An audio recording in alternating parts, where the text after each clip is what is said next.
नमस्कार, मी स्नेहल चौधरी. आपण पाहतात एलएस मराठी. पाहूयात संध्याकाळच्या काही महत्त्वाच्या घडामोडी. अमरावती अचलपूर येथे होणारी भाजपा आमदार नितेश राणे यांची जाहीर सभा वादाच्या भोवऱ्यात. पोलिसांनी या सभेला परवानगी नाकारली. बंदीनंतर आमदार नितेश राणे या सभेला उपस्थित राहणार नसल्याची माहिती. गोकुळ हा कोल्हापूरची आन बान शान.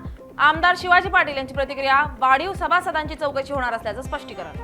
साऊथ सुपरस्टार थलपती विजय साई चरणी नतमस्तक. त्याला पाहण्यासाठी नागरिकांची प्रचंड गर्दी. महावितरणाच्या हलगर्जीपणामुळे नाशिकच्या वाके गावात शॉर्ट सर्किट. शेतकऱ्याची 500 डाळिंबांची झाडं पूर्णपणे जळून खाक. महावितरण या नुकसानाची भरपाई देणार का, शेतकऱ्यांचा सवाल.